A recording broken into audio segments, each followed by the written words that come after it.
I'm Patrick Ryan, and this is how you sell without selling out. Rogers that. I'm Rogers Healy, and welcome to Rogers That, a podcast dedicated to selling without selling out. And today we have someone, I've never met him in person, but I feel like we're going to find out we're related throughout the course of this conversation. Everyone that knows me knows that my parents might have called me a hoarder as a kid, but I said, no, I refuse to throw away memories. And I collected everything from toys to video games to music memorabilia to sports cards. One of my biggest regrets in life is that I stopped collecting and sourcing cards in the year 1999 because I went to college and I thought it wasn't going to be cool. The joke was on me. To bring it full circle, my buddy Patrick Ryan, who's joining us today, is a Texan. He's a UT grad.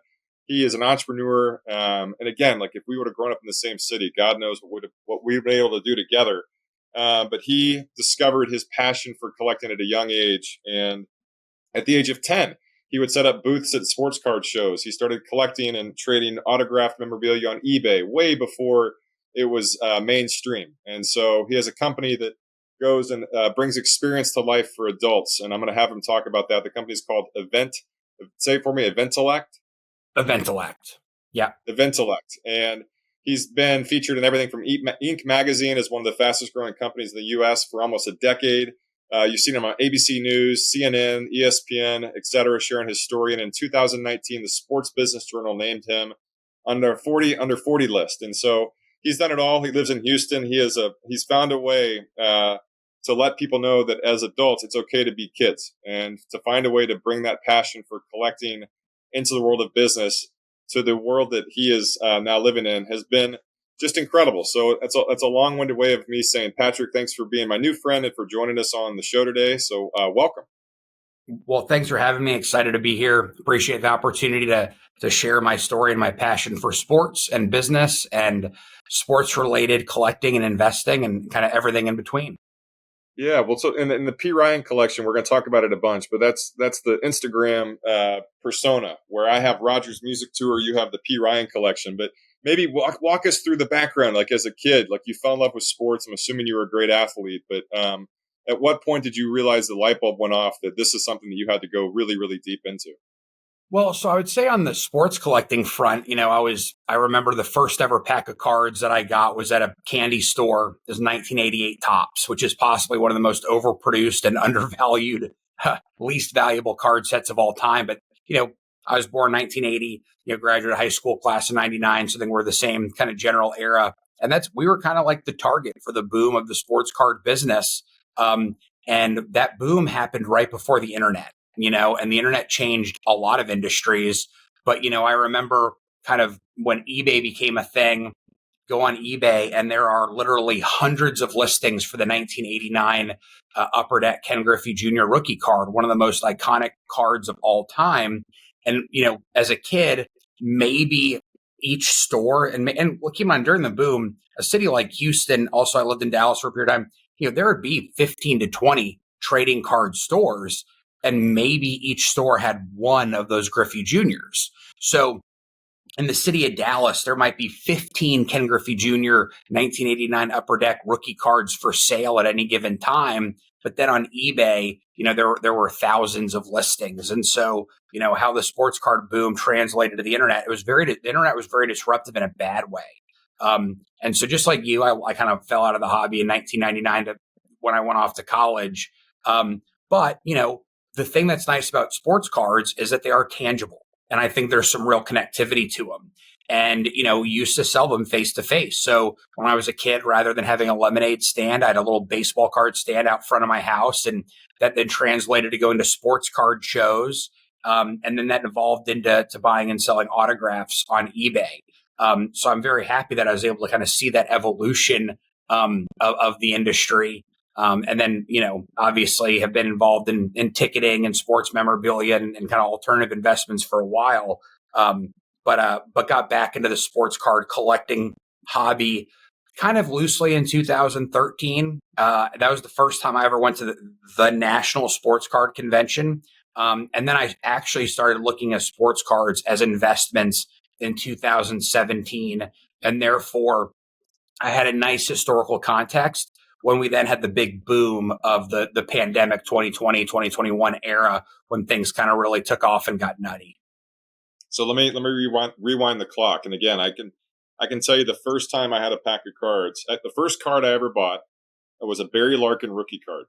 And again, I grew up in Corpus Christi, where nobody knew who Barry Larkin was. I just thought the concept of that was so crazy. I remember, again, I was born in 1980 as well, so this would have been in like 87.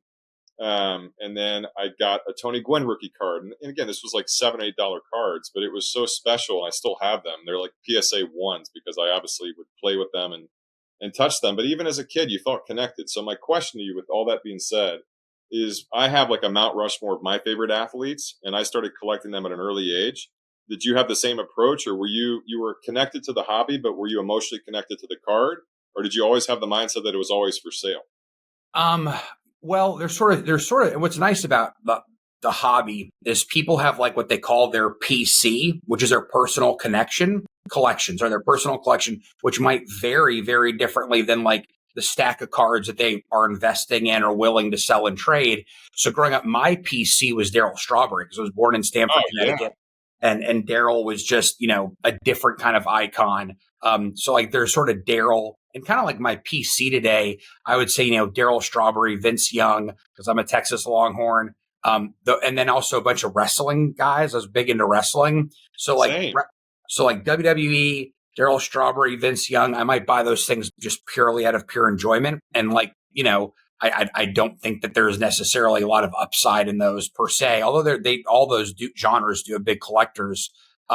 In terms of Mount Rushmore today, in terms of where I have the most sort of exposure from a financial perspective, although I'm very careful to use the term investment. I view this more as a store of value, meaning like, you're spending money and it's not like it's something like going on vacation. A vacation disappears. These cards and these, artifacts do maintain some value, but, I'm hesitant to call it an investment. At least, I try to look at it from a couple of different lenses. But in terms of where I have a lot of capital tucked away, Michael Jordan, LeBron James, Jackie Robinson, and Tom Brady are probably my four biggest, sports investments. Well, can we cross over to that? I know that maybe you even have some on hand, but we're not talking about a 1989 overproduced card. Can you reference maybe something LeBron James or Tom Brady or Jordan or even Jackie Robinson on the Zoom? Yeah. So to me, I own two of them. Debut tickets from when Jackie Robinson broke the color barrier. Wow. One is graded a PSA 3, and that's the highest known grade in terms of condition. And then I've got a PSA 2, and I actually think the PSA 2 has got a little bit better eye appeal to it. Wow. Obviously the PSA 3 is great, but like I like these for a number of reasons. Like this, firstly, there's only I think like 12 known copies in existence, which is sort of kind of crazy to think about because it meant that even though there were 25,000, 30,000 people at the game, people didn't keep them. They didn't think of it. But if you look at the 1932 World Series, there's hundreds of remaining ticket stubs. So like people knew to keep World Series ticket stubs. They didn't really think of the historical context of what Jackie Robinson did that day. So for me, the reason that these tickets are paramount in my collection, it's a multifold thing. The Americana of Jackie Robinson and kind of reestablishing the standard that, African Americans had every right to participate in professional sports at the highest level. And then also it's a ticket. So my day business and where most of my passion and time is spent is in ticketing. I am very fortunate. Well, I did buy both of these tickets after sort of the ticket boom. Tickets became very hot items during the pandemic, just after the pandemic. A lot of my ticket collection I actually bought, in 2017, 18, 19, before the boom, because I was like, well, I'm in the ticket business. I might as well collect tickets. And I will say that while there are debates around like the most iconic sports card, most important sports card, I think there's an argument for a few different ones. I will say that, any ticket collector does say that the Jackie Robinson debut is the number one ticket. And I actually don't think that's debatable. And so I'm certainly proud. I consider myself a steward. I do have two of them. One of them will be for sale eventually, which is rare. Most items in my collection I own one of because I don't view them as investments. But I did have a unique perspective on these tickets and did feel like for me, I felt comfortable putting money into both of these. Am I allowed to ask when the time comes for one of the two, what would be the number that would get you excited where you would actually sell it? Right. So there's sort of two lenses. One is that for me, I am chasing, which is a car that many consider the holy grail, is the Honus Wagner T206, the card of which that was sort of destroyed because Wagner did not have an endorsement deal with the tobacco companies. So it's a very rare card. And many people do consider that the holy grail of sports cards. So if it came down to I'm working a deal with an auction house or a private collector, and that card's available at a number I'm comfortable with, and I have to include one of these in trade, I would probably be willing to, as long as the person's rational, $300,000 to $600,000, depending on which copy of the two. Now, that being said, I'm not going to put one of these on the open market unless I'm very confident it's $1 million item. I just feel like it's inevitable that these are $1 million tickets. And since I'm very confident in that, look, if I need a kidney or something, or the world's falling, you'll trade a ticket for a kidney.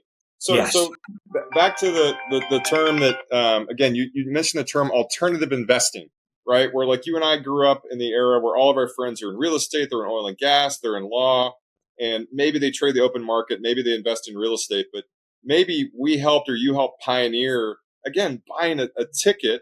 Which again, Jackie Robinson, and I love, like, I'm a big Jim Henson guy. I love the Muppets. And one of my favorite pieces, I have a Jim Henson autographed Disney map. And he sold his thing to Disney, which there's so many layers to it, which is really special. And I have randomly a Jimi Hendrix autographed road map in France the week that he died. And, there's people that you can justify will spend more because of the overlap, but yours is to such a different degree. So as far as you're a really smart guy, you're a great entrepreneur. How do you go and turn off the PC side of things when you're looking for, I don't know if you're an Ultimate Warrior guy or Ric Flair, you see something, it's overpriced. Do you have to go and actually stop yourself from letting the emotions drive the purchase? So one of my good friends and sort of a mentor of mine in the collecting, his Instagram, his name's David Ratliff, retired CFO of oil and gas companies. So a numbers guy. But when he was 16 years old, he opened up a baseball card store in Arkansas because he and his parents saw the opportunity. So, he's been a professional sports card trader for, a number of years. And he has a slogan, be patient, be patient. And the other thing, he says, the card will find you. So sometimes when you're chasing markets or chasing trends, you can get into trouble because to your point, you will let the emotion or like, oh, well, what if this is this or that? These markets ebb and flow. And It's funny, I've actually been buying quite a bit. Probably not, but 2023 was a year I bought a lot of sports cards and sports cards memorabilia because there was a massive correction after the pandemic. And so I just felt comfortable. It's not dissimilar to real estate. And I'm sure some people would be like, look, this guy's holding, these two pieces of paper. I know I could sell these two pieces of paper. I could sell them for $700,000 within 5 minutes. Okay. I mean, the market is that strong for these. And someone would say $700,000, you could buy 3 reasonable, properties and get rental income. And then there's appreciation. Like why? And I don't own any rental properties. And people might think that that's totally insane, but it comes down to comfort level. I actually just like, when I see sports cards and collectibles, like I just sort of can look around the corner and I've got good historical context. When it comes to real estate, I'll be honest, like taxes, depreciation, maintenance, all that stuff is extremely overwhelming to me. So someone might be like, this guy's comfortable holding $700,000 of paper, but doesn't want to own a couple properties. Look, don't venture in to investment waters that you're not comfortable with, because then if you're just following trends because other people are doing it, that's how you get into a lot of trouble. That's real wisdom, man. I think that at the end of the day, again, you have a way stronger intellect than me, but I think investing at the end of the day starts with your gut, right? And whether it's an energy drink, a sports card, or a piece of real estate, if you don't feel it, you should probably run away from it, which is my next question, which I know this was not part of the preparation, but again, you're on the forefront of all these incredible opportunities and you see these events, but have you seen twofold? Have you seen a potential alternative investment, like new category, you're like, this is so stupid, that has worked? And have you seen one that you're not surprised that it bombed? Maybe Well, NFTs, maybe Meta. Is there anything that you've seen that you've been surprised at the outcome on one side or the other? yeah. So I would say that like I'm very proud of seeing the NFT bubble burst, right? And I sat on the sidelines for that. Now that doesn't mean it'll always stay, in crumbles or shambles the way it is. I just think that it was a little early, right? The NFT experience was a little early relative to where people were comfortable putting their money. But yeah, I definitely felt like the NBA Top Shot when people were spending hundreds of thousands of dollars for a digital asset that didn't have any experiential elements, like owning this picture on your Top Shot didn't give you the right to meet LeBron James. It didn't give you the right to license the image and make T-shirts. And that never made sense to me. And we've kind of seen the wreckage there. Now, in terms of ones that I've missed out on, I would definitely say that Bitcoin, although it's not an alternative asset, I still can't wrap my head around it fully. Me either. But it does seem to have quite a, look, I think it's near its all time peak. Yeah. So Here's my question for Bitcoin. Have you ever met anyone that's used it to purchase something? And that to me, maybe you have. I guess in your world, you probably have. Well, so it's funny. I actually have bought a couple trading cards with Bitcoin just because it was easier. It was an easier way to transact for that particular individual. Huh. Well, again, yeah, more power to you. So, so the sports side too. Again, like you mentioned, essentially people that are maybe not cancelable, right? Like you're not going to lose money. You're not going to lose money buying a house in Highland Park. You're not going to lose money buying a Michael Jordan card. With what you're doing with like your day job, and I'd love for you to shed a little bit of light on that. But is it hard for you to go and actually like watch a sports game as a fan? Are you watching it and wondering who the next investment is for you, to where if you find the next big person and you buy all their tickets or their cards or their autographs, how does that internal conversation with yourself actually play out? Well, so, I would say like on the ticketing front, our company is more of a service provider, right? So it's not really speculating on ticket inventory. It's, we provide technology, and experience and service to help sports teams really unify their ticket markets. And what I mean by unifying a ticket market is that, for years you'd have the primary market, single game market.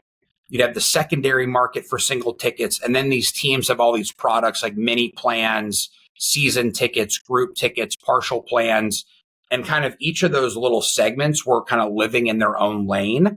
And whether it be a director of sales or a chief revenue officer or quote unquote ticket brokers, there wasn't a lot of collaboration around how to manage and value that inventory.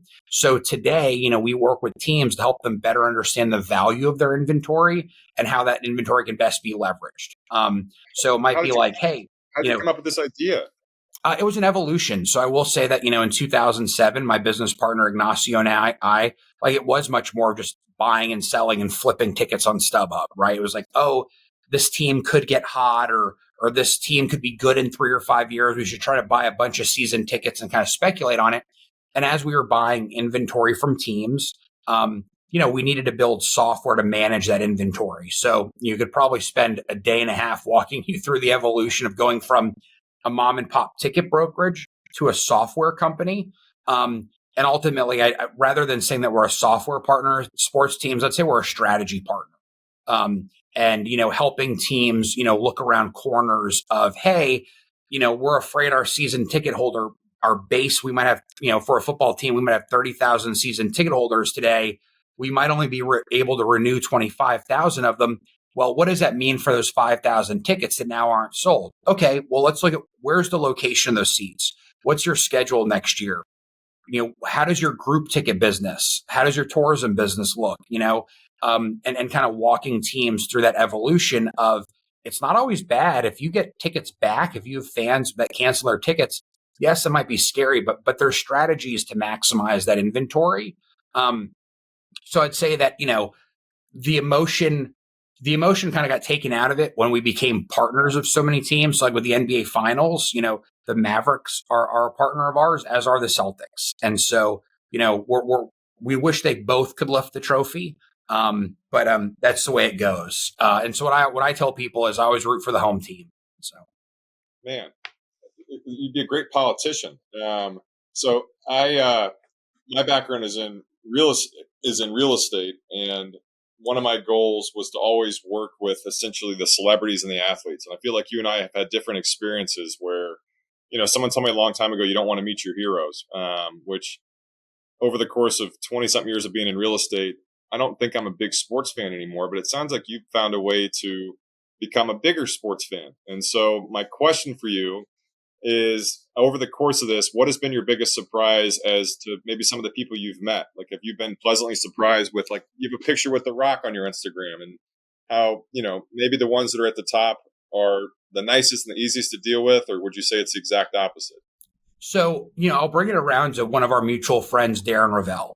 And Darren was a pioneer in the sports business journalism category where, after games, there would be dozens of reporters wanting to interview the players, but no one interested in talking to the owner. And so he cut a lane for himself talking to sports team owners and sports team executives. And ultimately, that's the lane that Eventellect is in. We don't work with players. We don't work with the celebrities. We work with team owners and team presidents and team executives to help them deliver their strategy.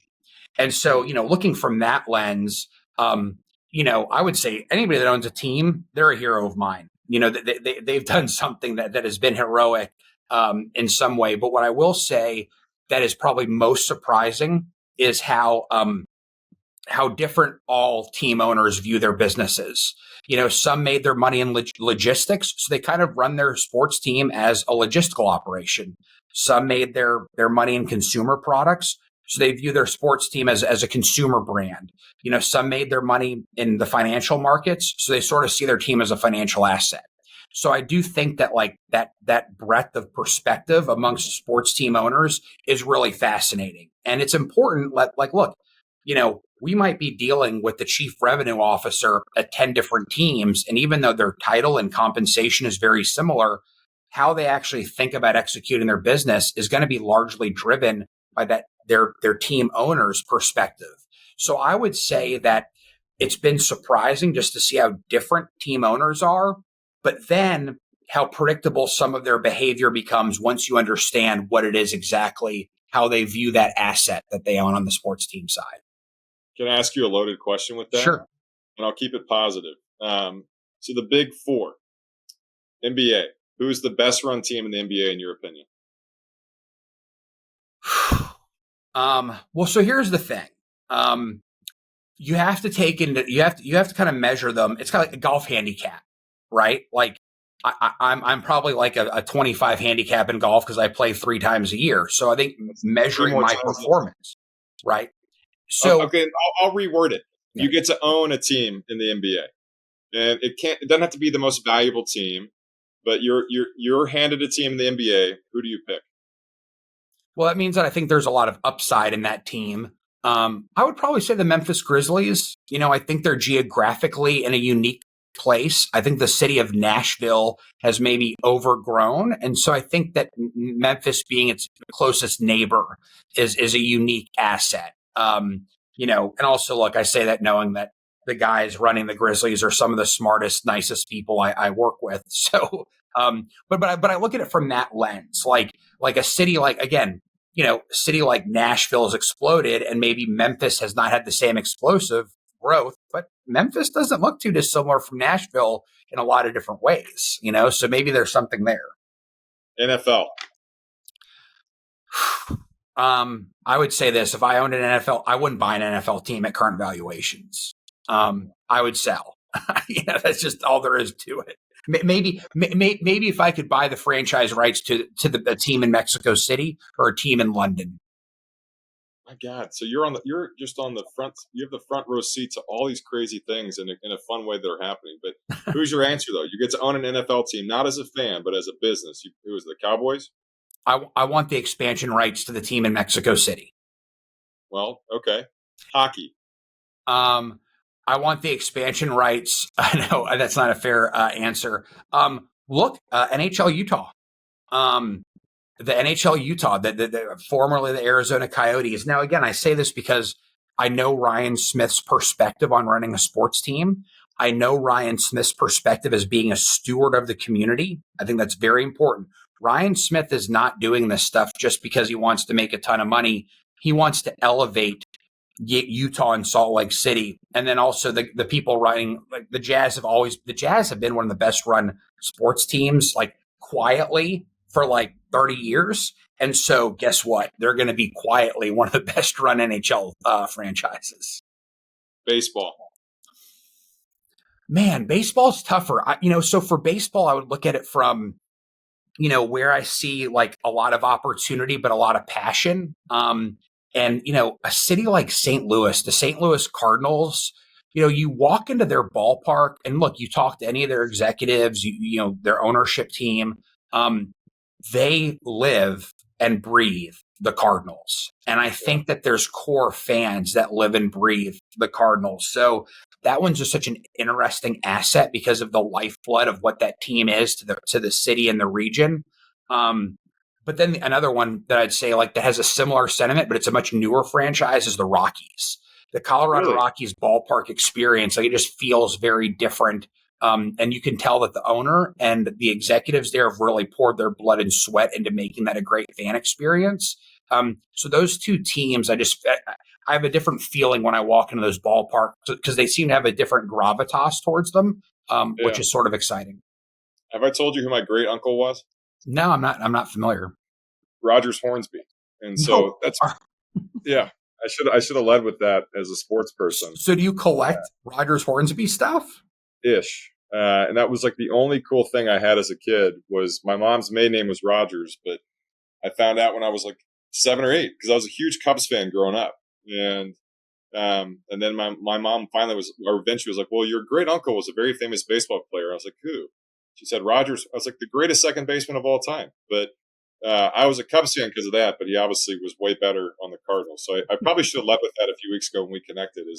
That's funny. Like, so sometimes people think that like it's, uniquely expensive to collect a player like Rogers Hornsby where there's not a ton of autographs. His cards are very expensive. Finding something tangential. I'm embarrassed on this. I can't remember if he was in the first ever Hall of Fame class or the second ever Hall of Fame class. But maybe first. Like, was it first? It was first. No. Because I think the first was like Ty Cobb and it was Ruth Cobb Young. So he must have been the second. But like collecting baseball Hall of Fame like articles or the program like from that Hall of Fame induction can be a way of really highlighting his history and doesn't break the bank the same way one of his key tobacco cards would. Yeah. See, and again, I have to stick to music. Because if I go down one of these rabbit holes, man, first of all, it's so expensive. And but you know what? You get a free pass when it's family. It's a little different. I think you can have a PC for family members. Noted. I will let my wife know that the credit card bills are because of Patrick Ryan. Here's a loaded question that I'm excited to hear what your thoughts are. Balance, work-life balance, where again you're working. You get to be a kid every single day. You're selling experiences. You're investing in alternative collection. I want you to feature some of the stuff that you have on your desk as well, other than the Jackie Robinson tickets. But do you think there's such thing as balance when you're working in your passion day to day? What I like to try to tell young executives and young professionals is like balance is a different thing. And I think people view balance differently. But what I will say is I hate the expression work hard, play hard. My expression is work when you're working and play when you're playing. So I think that having some boundaries there is hypercritical. Now I say that as someone who like doesn't have boundaries because because sports is so or even going to concerts, like I would say the only and even then, I'm trying to find, I go to an art museum and I'm guessing the value of what the art is. So I guess that's sort of hard for me. I would say, look, the balance comes when I'm with my god kids and my friends' kids and having fun with them. That's really when my sort of business mind is turned off. But I would say, one of the best things people should do is honor your out of office, have an out of office and actually honor it. I see people not doing that because then you're not ever getting fully recharged. If you're not fully recharged, then you're not necessarily fully engaged when you come back. But I will say that I'm in a unique position where a lot of sports opportunities are things that I can either, consult on and help make them better, can invest in or participate in or watch, right? So the sports world's a little kind of all encompassing for me, but I would say that in terms of balance, I would say, like, look, don't look, have periods of time where you're not looking at your email. I respect that. Talk to me about advice. Best advice you've ever received in the professional world. What would it be? And I can't remember which. My mentor Gary Cusin recently came out with a book. I'll do a little always learning. So Gary Cusin, he was the founder of Babbage's, which is now GameStop. Is that Ben's dad? Yeah. No way. Yeah. And the son Eric. So Eric has a chocolate candy business that Eventellect does a lot of business with, because we send those JK chocolates out as gifts. But Gary gave me some advice, and he learned it along the way. And it's a way to stay humble, but also kind of not beat yourself up too much. And the lesson is, you can be the best farmer in the world, but if it doesn't rain, you won't have a crop.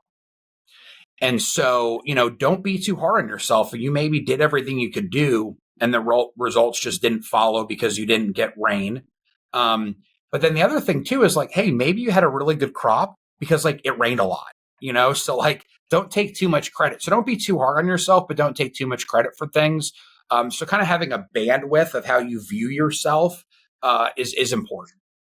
So reverse it too. What's the best advice you would give to somebody? That's the best advice you got, but you have someone that wants to go and pursue a venture, whether it's in sports or collecting or in anything and everything. What's the advice you would give them? Yeah, so it's probably not as concise or as poignant, but I get advice around people approaching me about, like, they want to start their own business, or they want to, they want to be entrepreneurs, they want to be business owners, and the grass is always greener on the other side. I tell people that want to get into sports, I'm like, you know what? Being in sports can be really tough. If you really love sports, focus on making enough money to justify being a season ticket holder. Because I can tell you, people that own really good season tickets for teams, they actually have better access, like more access to the players and stuff than, like, the employees do. So in terms of working, for yourself, not everyone's cut out for that. Like, there's times great lawyers, great accountants, they end up trying to start their own firms, and they're just not as happy or as productive as, like, I'm a great lawyer, and I'm glad there's this infrastructure around me that enables me to be a great lawyer. Right. So like, look at it from that lens, just like great salespeople. Sometimes salespeople are promoted to sales manager, and that totally disrupts their career. So I think, like, just being willing to listen to yourself. Don't listen to your ego. Oh, I should have my own law firm. I should be the sales manager. Hang on a second.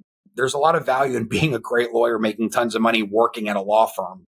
And then in terms of, like, working in sports, some people say they want to work in sports because it just seems like a default cool thing to do. There's so many ways to engage with sports, whether it be being a customer, so just make sure that you're, like, listening to your true self and not doing something that your ego might be telling you to do. Man, that's real wisdom. Can you show us some of the stuff you got on your desk? Sure. I know you got a couple other things. Yeah. So the 2003 Exquisite LeBron James, I think this is very important because Exquisite really changed the game in terms of high-end collectibles. So Exquisite came out, it was 5 cards per pack, and it was $500 per box. So you got 5 cards for $500, and it sat on shelves. That was utterly insane. And now I think one of those boxes sells for $12,000. What I like about this is that the patch in there is actually a patch from the jersey that LeBron wore in his rookie photo shoot. So it's actually, people know it's not a patch of an actual Game News jersey. I like the fact that was a jersey that is featured on many of his rookie cards, right? It was from that. Kind of completely changing gears, 1914 Cracker Jack. This is the Shoeless Joe. It's arguably one of the most important sports cards of all time. To me, what I like about this is that this card sat in a box. Like, when these cards were put into the box of Cracker Jack, they weren't put into sleeves or anything. This piece of paper was just shoved into a box next to caramel corn and peanuts. So I think that the evolution of going from a card that was sold as a $500 per pack, and now it's a $12,000 per pack, to a piece of paper that was just sort of jammed inside of a Cracker Jack box. I think that contrast, and those cards are 90 years apart in age, I think that they're nice kind of bookends to sports card history. My God. I'm grateful for the time this morning. So thanks for sharing your story, and we'll be sure to send people your way.